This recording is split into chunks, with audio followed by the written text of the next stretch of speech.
Al-Babul Hadi Wassalasuna. Bab anu ka-31 dina kitab Daqaiqul Akhbar fi dzikri tatayuril kutubi yaumal kiamat. Bakal nyarioskeun tentang halaliberna buku catatan amal di poe kiamah. Hukia parantos diriwayatkeun an Abi Dzar radhiyallahu ta'ala anhu ti Sayyidina Abi Dzar radhiyallahu ta'ala anhu annahu qala bahwa Sayyidina Abi Dzar parantos nyarioskeun qala Rasulullah sallallahu alaihi wasallam parantos ngadawuh Kanjeng Nabi Muhammad sallallahu alaihi wasallam ma min mu'minin teu pati-pati hiji jalma mukmin illa walahu fi kulli yaumin sahifatun jadidatun, kecuali eta jalma mukmin teh setiap hari bakal menang lembaran-lembaran catatan amal anu anyar. Janten numutkeun ieu riwayat unggal poe urang bakal menangkeun buku catatan amal anu anyar. Hiji oge amal urang moal aya anu kaliwat, baik amal anu jorek komode nu alus mah kabeh bakal dicatet dina buku-buku catatan amal urang. Fa idza tuwiyat, maka ketika eta buku catatan teh dilipetkeun ku malaikat, walaisa fiha istighfarun, sareng dina eta catatan teh teu aya kalimat istighfar anu diucapkeun ku si jalma, fahiya mudlimatun, maka eta catatan amal teh bakal poe. Wa in tuwiyat, sareng ketika lembaran catatan amal anu baru eta dilipetkeun ku malaikat, wa fiha istighfaru, sareng dina eta catatan amal teh aya kalimat istighfar anu diucapkeun ku si jalma dina poe eta, yakunu laha nurun yatala'la, maka eta catatan amal teh bakal pinuh ku cahaya. Etalah salah satu manfaat betapa perluna urang mengucapkeun istighfar unggal poe. Rasulullah sallallahu alaihi wasallam oge istighfarna 70 kali sapoe. Sakitu teh Kanjeng Nabi mah dimaksum moal ngalakukeun maksiat. Atuh komo urang anu tiap detik tiap menit ngalakukeun maksiat. Maksiat naon cenah urang menyolong tara naon tarai, hate urang poho ka Allah ge eta teh maksiat. Sebab ari jelema anu bener-bener geus inget ka Allah mah inget we setiap detik setiap menit teh selalu dzikir ka Allah Subhanahu wa taala. Can maksiat lisan, kadang-kadang orang teu sadar ngomongkeun batur, teu sadar oge urang ngawadul. Can mata, can inu lainna, matakan istighfar ieu sangatlah penting diucapkeun ku urang sebagai jalma mukmin anu ngarasa loba dosa.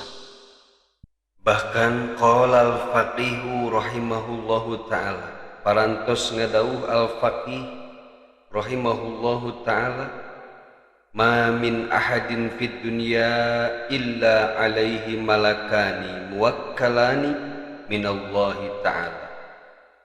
Tepati-pati jalma di dunia melainkan eta si jalma teh terdapat dua malaikat anu ditugaskeun ku Allah Subhanahu wa ta'ala pikeun mengawasi amal perbuatan setiap jalma. Yahfadhanihi lailan wa naharon, eta malaikat teh dua-duana selalu menjaga ka eta si jalma beurang jeung beuting selalu mengawasi gerak-gerik seseorang berang penting. Wa yaktubani, kemudian eta dua malaikat nyatetkeun a'malahu, seluruh amal-amalna si jalma, khairaha anu alus, wa syarraha sareng anu jorekna kabeh dicatetkeun, hazalaha wa jiddaha, baik amal anu sepele kemudian amal anu gede mah pasti kabeh moal aya nu kaliwat bakal dicatetkeun ku eta malaikat. Qala Allah Ta'ala, sakumaha dauhan Allah Subhanahu wa Ta'ala, wa inna alaikum lahafidin, sareng sanyana pikeun jalma-jalma pikeun araranjeun eta aya malaikat anu selalu mengawasi amal perbuatan anjeun. Surat Al-Infitar ayat 10. Wa yurfa'u lahu kulla yaumin kitabun, kemudian eta buku catatan amal teh bakal diangkat atanapi dilaporkeun ka Allah setiap poe. Wa fi kulli lailatin kitabun, sareng unggal penting oge catatan amal eta bakal disetorkeun ka Allah Subhanahu wa Ta'ala. Wa tujma'u kutubun kulla sanatin fi lailatin nisfi Sya'ban, kemudian eta buku catatan-catatan amal teh dikumpulkeun setiap tahun dina maleman nisfi Sya'ban. Wa yutrahu lagu kalamihi, kemudian ucapan-ucapan jalma anu sia-sia anu henteu berguna bakal dibabetkeun ku Allah Subhanahu wa Ta'ala. Walaku amalihi, nyakitu deui perbuatan-perbuatan anu henteu berguna dina eta kitab ku Allah bakal dibabetkeun, bakal dihinakeun ku Allah Subhanahu wa Ta'ala.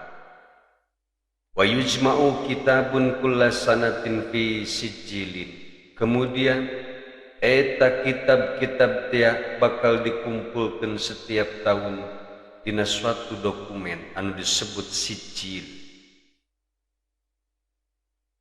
Fa idza kana ajaluhu, maka sawaktos tiba ajalna hiji jalma, maut teh ngaranna, wa waqa'a fin naj'i, kemudian eta si jalma teh ketika sakaratul maut, tujma'u tilka sijilatu ma'a ba'diha, dikumpulkeunlah seluruh dokumen-dokumen eta jeung dokumen nu lainna dihijikeun bakal ditembongkeun ka eta si jalma nu keur sakaratul maut. Jadi ketika urang sakaratul maut teh seluruh amal perbuatan urang bakal ditinggalikeun ku Allah Subhanahu wa Ta'ala. Anu goreng bakal katingali goreng, anu alusnya kitu deui bakal katingali alus, sareng pastina bakal bahagialah jalma-jalma anu ketika ditinggalikeun buku catatan amalna dalam keadaan bagus. Iyalah anu disebut maut husnul khotimah. Fa idza kharajat ruhuhu, maka sawaktos kaluar ieu ruh si jalma tina jasadna, tuwiya, maka dilipatlah ieu buku catatan amal tiasa kabehna, wa ulliqa ala unuqihi, kemudian digantungkeun ieu buku catatan amal teh tina leherna si jalma, wa khutima alaihi, kemudian ieu buku catatan amal teh disegel, geus moal bisa dirubah deui. Nu goreng ditulis goreng, nu alus ditulis alus.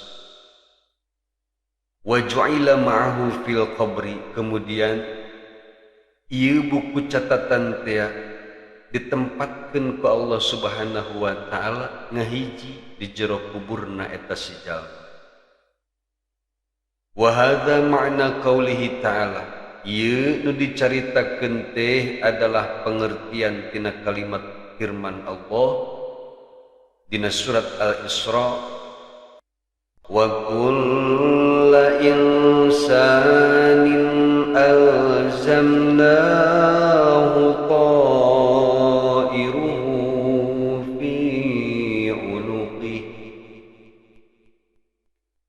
sareng setiap jalma eta tos ditetapkeun amal perbuatanana ku Allah sakumaha tetapna eta kalung dina leherna. Masya Allah, geus moal bisa deui ngabohong urang. Sebab seluruh catatan amal geus ngagantung dina leher urang. Ai qalladnahu diwana amalihi, tegasna dikalungkeun ku Allah eta catatan amal teh dina leher urang. Naha sih digantungkeun dina leher, henteu ditalian tina cangkeng misalna atawa disimpen dina beuteung ku Allah, ya henteu. Naon margina?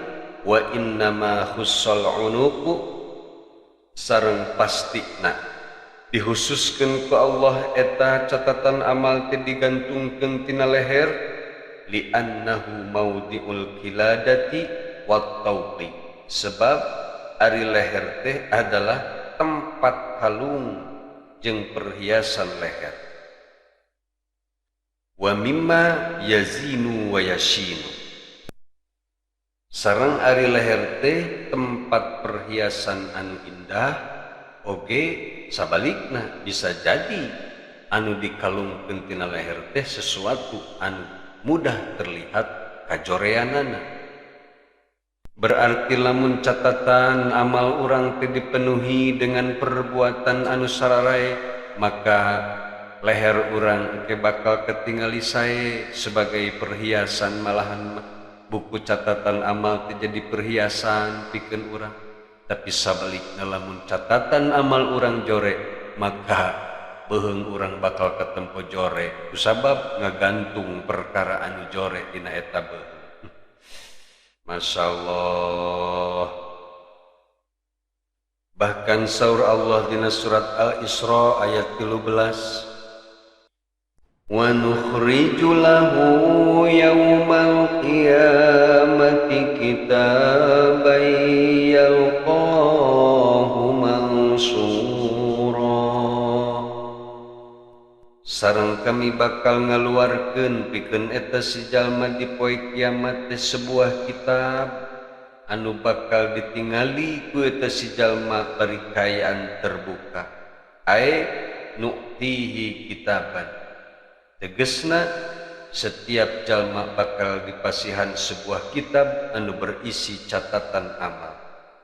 Saparantosna ieu kitab diasongkeun ku Allah ka setiap jalma, wa yuqalu lahu, kemudian Allah berfirman, iqra kitabak, geura baca ku anjeun eta kitab catatan amal teh, alladzi amlaitahu fid dunya, nyaeta seluruh catatan amal anu geus lila ditunda waktu keur di dunia.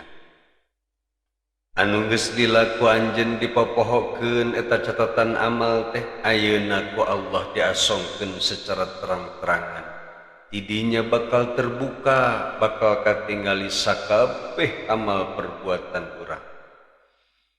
Di mana geus kitu? Kafa binafsikal yawma 'alaika hasiba, eta buku catatan amal teh cukup pikeun diri anjeun di yaumul kiamah sebagai penghisab terhadap amal-amal araranjeun. Dalam arti geus teu kudu deui bukti nu lain, geus teu kudu bukti deui tinu sejen, teu kudu saksi dinu lain, cukuplah eta kitab catatan amal teh anu bakal nuntut urang di yaumul kiamah. Mudah-mudahan catatan amal urang kabehan ketika dipasihkeun ku Allah dalam keadaan baik, hiji oge eueuh anu punten beureum. Ketika seluruh amal orang baik, maka tidinyalah orang bakal mendapatkan kebahagiaan anu abadan-abadan. Wa idza jama'allahul khalaiqa, sareng ketika Allah mengumpulkan seluruh makhluk fi arsatil kiamati, di pelataran poe kiamat, wa arada ayyuhasibahum sareng tidinya Allah berkehendak untuk menghisab seluruh jalma-jalma tatayarat alaihim kutubuhum kasalji maka catatan-catatan amal dia bakal halali bersingkalayang di luhur angkasa bagaikan salju.